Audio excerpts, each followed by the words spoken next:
잘 지내셨습니까? 봄이 오는 소식이 이제 들리는 것 같습니다. 길상자 뜰에 지난번에 심었던 홍매가 돌아가셔가지고 다시 지금 홍매를 심고 있습니다. 이렇게 삶은 나무도 죽고 우리도 언젠가 죽고 사라질 것입니다. 원사 스님 가신 지 벌써 15주기가 되었습니다.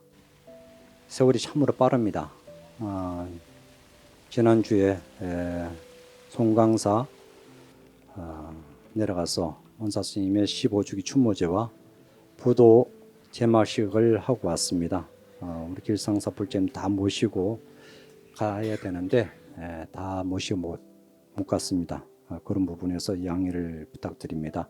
왜냐하면은 다 가면 좋겠지만은 설법전 사자루에 지금 우리 200명이 내려갔는데 200명도 다 들어갈 수 있는 공간이 되지 않습니다.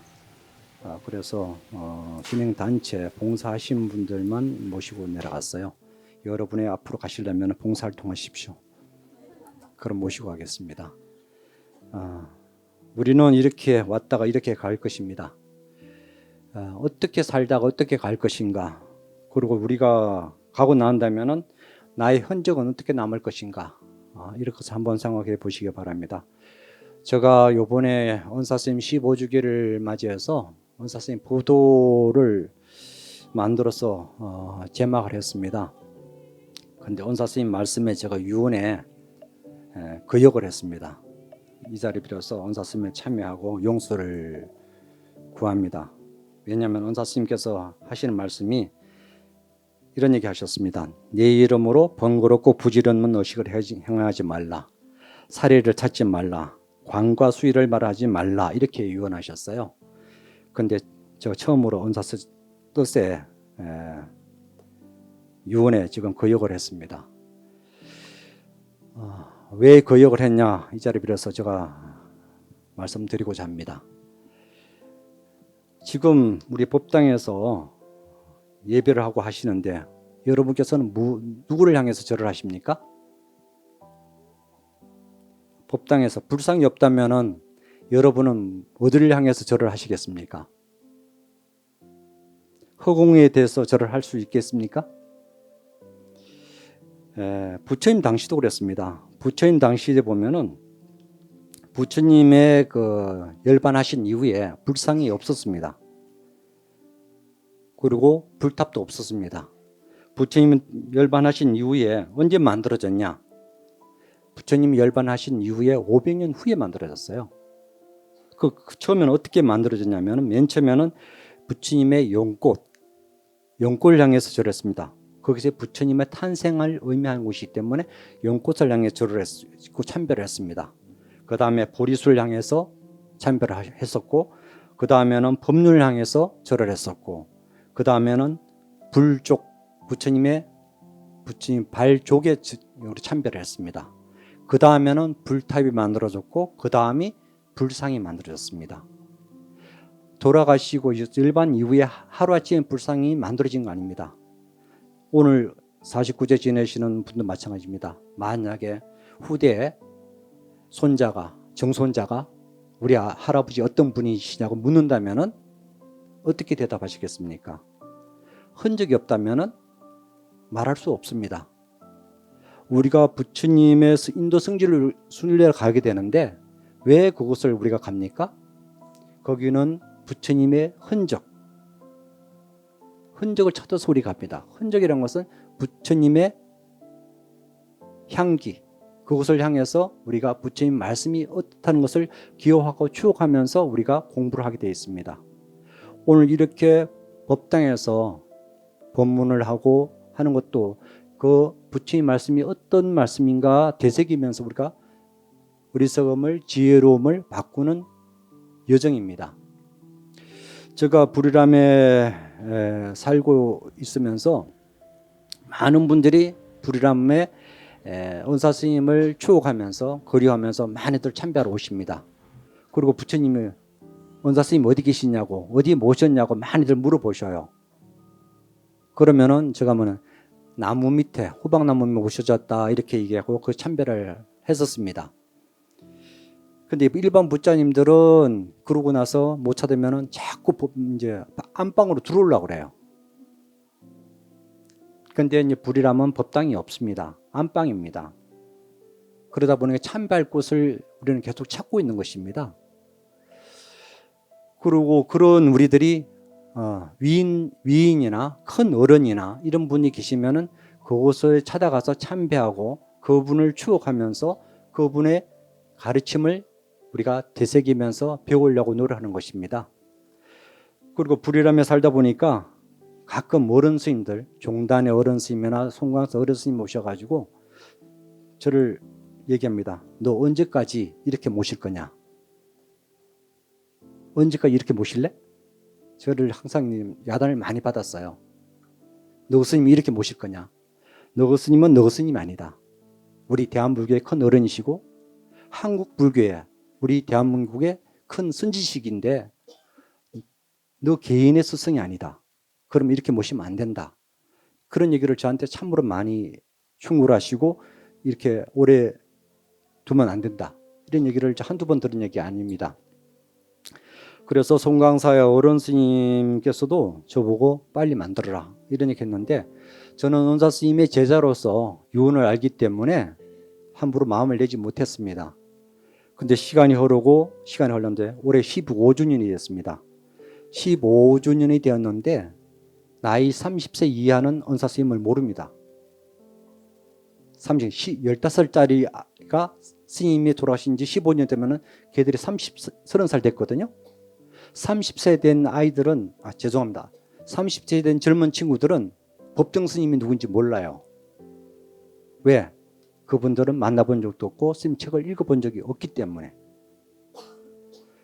그래서 어른 스님들이 빨리 은사 스님이 잊혀지기 전에 빨리 은사 스님의 부도라도 만들어라. 그런 얘기를 많이 들어왔고 송광사에서는 송광의 어른 스님 계십니다. 제가 하고 싶다고 할 수 있는 그런 총림이 아닙니다. 어른 스님의 허락이 떨어져야 되고 어른 스님의 말씀이 있어야지만 하는 곳입니다. 제가 개인적으로 하고 싶다고 해서 드는 그런 도량이 아닙니다.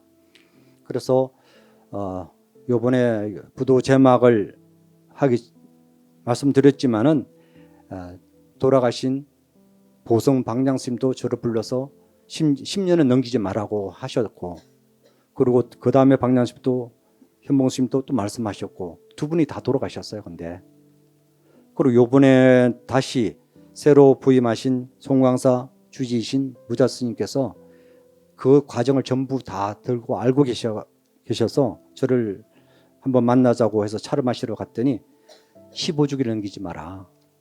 더 늦기 전에 빨리 만들어라. 그렇게 해서 저희 원사 스님의 제자인 우리 문도들 스님들한테 언어를 했습니다. 그렇게 해서 우리 문도 스님들도 원사 스님의 뜻을 다 알고 있습니다. 하지만은 그런 얘기를 했습니다. 원사 스님은 개인의 스승이다. 우리 개인의 스승이 아니라 한국 불교의 큰 어른이신데 이렇게 모셔서는 안 된다는 어른 스님들의 뜻에 따라서 부득불 이렇게 모시게 됐습니다.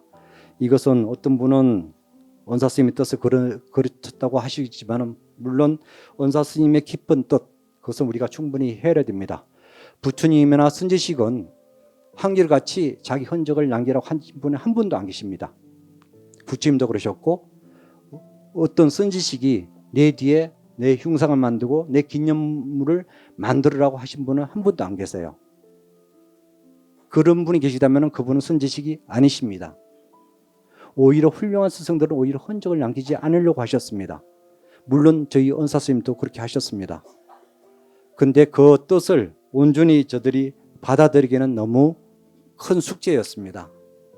특히 저는 은사 스님을 모시는 가까운 상자로서 그 뜻을 이번에 하면서도 이게 잘하는 것인가? 얼마나 많이 스스로 저한테 문책했는지 모릅니다. 하지만은 후대에 지금 제가 만들지 않으면 후대 누가 할까? 그런 저 높아심에서 큰 마음을 내서 부도를 만들었습니다. 부드름하는 과정도 굉장히 어렵습니다. 우리는 그렇습니다. 어떤 흉상이나 건물이나 조형물이나 만들고 나면은 우리가 그러면 잘 만들어야 본전이라고 표현합니다. 만들어 놓고도 잘 만들어졌니, 못 만들었니, 왜 저렇게 만들었니, 또 이게 말들이 많은 세상이지 않습니까? 그래서 원사 스님의 부도탑을 어떻게 만들 것인가 심사숙고를 하고 해서 스님의 정신에 가장 부합할 수 있는 그냥 그야말로 무수히의 느낌으로 봐도 우리 스님 느낌이 들 수 있도록 그렇게 한다고 했습니다. 이것은 다 안목이 다르고 보는 시각이 다르기 때문에 다 만족시켜 줄 수는 없습니다만은 글씨 하나 부도의 모습들을 그 재현하느라고 많이 고민해서 만들었습니다. 그 모형은 어떤 모형이냐면은 통도사 가게 되면은 보궁에 사리탑이 있습니다. 그 사리탑을 모형을 했습니다. 그리고 송광사 수자 스님이 말씀하셨듯이 원사 스님이 가장 좋아하셨다는 부유선사의 부도탑, 그것을 또 했습니다. 슈브리 계셨을 때 그 참배하면서 참 잘 만들었다, 참 심플하다, 참 좋다 이렇게 많이 칭찬을 하셨대요. 그 얘기를 수사 스님께서 저한테 말씀하셔서 그 모양을 가지고 부도를 만들었습니다. 그리고 탑이라는 것은 뭡니까? 불상에 우리가 이제 부처님 역사를 보면은 탑과 불탑이 있습니다. 탑이란 것은 그 안에 사리가 모셔져야지만이 탑이 됩니다. 불이라며 그 안에 탑에 뭘 모셨을까? 죄송하지만 원사 스님이 사리를 찾지 말라 그러는데 사리를 모셨습니다. 일반에 공개는 하지 않았습니다만은 그 안에 불탑 안에 원사 스님의 사리를 모셨습니다. 그래서 사리를 모셨기 때문에 그곳은 우리가 부처님의 불탑 안에 우리가 참배하게 되면은 그것이 원사 스님의 모든 것을 느낄 수 있는 것입니다.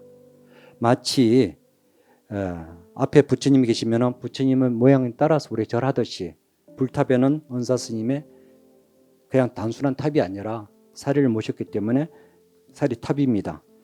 제가 이렇게 길상사 식구들한테 말씀드리는 것은 참여하는 의미도 있고 원사 스님의 부도가 왜 만들어졌는지 과정을 상세하게 말씀드리고 싶었습니다. 어떤 분들은 얘기합니다. 원사 스님 부도탑을 만들면서 장사한다 이런 얘기를 하는데 저는 절대 모연하지도 않았고 그런 일을 하지 않았습니다. 원사 스님의 정신에 맞게끔 무수의 정신에 맞게끔 이제 그렇게 해서 부도와 여러분이 송강사 추모제를 보셨듯이 간결하고 원사 스님의 제지는 추모제 모든 자체가 그야말로 향기롭게 했다는 것을 말씀드리고 있습니다. 우리는 이렇게 이제 선사들을 보면은 어떻게 하면 저렇게 멋지게 살다 갈 수 있을까 이런 얘기합니다. 그것은 멋지게 살았기 때문에 멋지게 갈 수 있습니다. 우리가 삶이 그렇게 아름답지 못하다면은 삶의 마무리도 아름답지 못하다고 저는 생각합니다. 저희 원사 선생님처럼 아름다운 마무리를 하셨고 무수의 정신으로 투철하게 사셨기 때문에 그런 저희들한테 이렇게 하라고 요원을 하셨습니다. 한 가지 덧붙여서 말씀드리면 스님께서 저희들한테 항상 하시는 얘기가 스님들의 장례의식에 대해서 굉장히 많은 말씀을 하셨습니다. 그래서 돌아가시기 전에는 당신이 돌아가신 다음에는 절대 장례식을 화려하게 하지 말라고 말씀하셨습니다. 그래서 처음으로 대한불교 조계종에서 아니면 한국불교에서 처음으로 관을 쓰지 않고 장례식하는 처음입니다. 그것이 오늘날 스님의 계기로 해서 지금 종단의 큰 어른이 돌아가시더라도 정말 다 소박하게 그렇게 장례의식을 하고 있습니다. 원사 스님의 영향으로 해서 그야말로 철저한 수행자의 향기를 담아서 장례의식을 하게 되었습니다. 그리고 은사스님 같은 경우는 장례식이 없었습니다. 길상사에서 하룻밤을 묵으시고 돌아가시고 하룻밤 묵으시고 송광사에 하룻밤 묵으시고 바로 장례식을 하지 않고 다비를 했습니다. 그 흔적들은 우리들의 마음속에 남아 있습니다. 그 흔적은 우리의 느낌이고 깨달음의 대상입니다. 은사스님은 이렇게 흔적을 남기지 않기를 바랬습니다. 하지만 저는 은사스님의 기록을 찾고 흔적을 찾고 있습니다. 왜? 은사스님 대신 말씀해 줄 분은, 그 훌륭한 말씀을 해줄 분은 더 이상 없기 때문입니다. 그래서 우리들은 그리움의 대상, 존경의 대상은 그 형상이나 탑을 통해서 그 마음을 표현합니다. 우리가 인도 성지 순례를 가듯 그곳에서 은사스님을 느끼고 부처님을 느끼고 할 수 있도록 제가 그 마음을 내었습니다. 만약에 제가 잘못되어 있다면 저를 나무라십시오. 제가 은사스님을 뜻에 유언에 반해서 그렇게 못했다는 것은 저의 허물이고 제 잘못입니다. 그래서 어떤 혹자들은 그럽니다. 왜 하지 말라는 짓을 했느냐고 할 수 있습니다. 충분히 그 뜻을 받아들였습니다. 하지만은 저는 은사스님의 상자로서 제자로서 저 마음의 숙제를 했다는 것을 말씀드립니다. 제가 만약에 그 숙제를 하지 않았다면 평생 갖고 있었을 것입니다. 우리는 어떻게 떠날 것인가? 그리고 어떤 것이 잘 사는 것이고 잘 죽는 것인가? 이름 없는 사람들은, 저 같은 존재는 그냥 이름 없이 사라지면 됩니다. 하지만은 유명한 위인이나 그런 분들은 그 형상이나 존재를 통해서 우리가 배우고 익히기 때문에 우리가 그렇게 해야 된다는 생각하기 때문에 그렇게 만들었다는 것을 말씀드리는 것입니다. 제가 이렇게 말하는 것은 길상사 그러면은 법정 스님 이렇게 하기 때문에 우리 식구들은 이 부분을 아셔야 된다고 생각하기 때문에 이 자를 통해서 말씀드립니다. 어느 누구가 왜 그런 얘기를 한다면은 그것을 여러분이 참고해서 말씀을 전해 주시길 바랍니다. 저는 충분히 참여드리고 용서를 비할 각오는 되어 있습니다. 하지만은 부도를 만드는 부분에서는 절대 후회하지 않습니다. 저 할 도리를 했다 생각하기 때문에 그 부분을 알아주시길 바랍니다. 특히 이번에 길상사에서 많은 분들이 송광사 가서 장엄하게 추모제와 부도 제막식에 동참해 주신 감사드리고, 특히 우리 합창단이 거 가서 노래를 참 잘해줬어요. 해주시고 우리 길상사 불자님들이 가서 여법하게 행사를 잘 해주신 부분에서 이제 빌어서 또 감사 인사를 드립니다. 감사드립니다. 송광사에서는 이런 자세한 내용에 대해서 말씀드릴 기회가 없을 것 같아서 오늘 2월 초하루 법회를 빌어서 말씀을 올리는 것입니다. 이상으로서 저희 부도를, 은사스님 부도를 만들면서 왜 만들었고 그 의미에 대해서 여러분한테 보고 본문을 대신합니다. 감사합니다. 공지사항에 대해서 잠깐 말씀드리겠습니다. 길상사 법당 안에 등을 지금 문의가 많이 들어오는데 왜 등을 안 내리냐, 등을 언제 달아주냐 이런 얘기를 하시는데요. 지난번에는 뭐 정월 보름에 내렸다는 얘기 하더라고요. 근데 종무서 접수할 때 1년 등이라고 얘기했단 말이에요. 근데 1년 등이면 정월 보름이면 1년 등이 아니라 3개월 빠른 부족한 1년 등이에요. 그래서 초팔 한 달 전까지는 달아라. 초팔 한 달 전에 우리가 등을 내리고 그때부터 새 등을 이제 꼬리표로 달겠다. 그런 말씀드립니다. 그리고 등이 그러니까 내 자리가 어디냐고 따지는 사람이 너무 많아요. 그래서 앞으로는 등 번호를 순서대로 앞으로 쭉 나가려고 그래요. 그러면 찾을 일이 없잖아요. 종무소에 제발 묻지 마세요. 그래서 자기 자리 어디냐고. 지금은 무조건 일렬로 갈 겁니다. 자기 자리가 여기 오길 바라는데요. 어떻게 알아요, 그걸? 이것도 중생심이에요. 늦게 하면 저 뒤에 가고, 일찍 하면 앞에 오고. 무슨 말인지 아시겠습니까? 예, 이상으로서 말씀 마치겠습니다.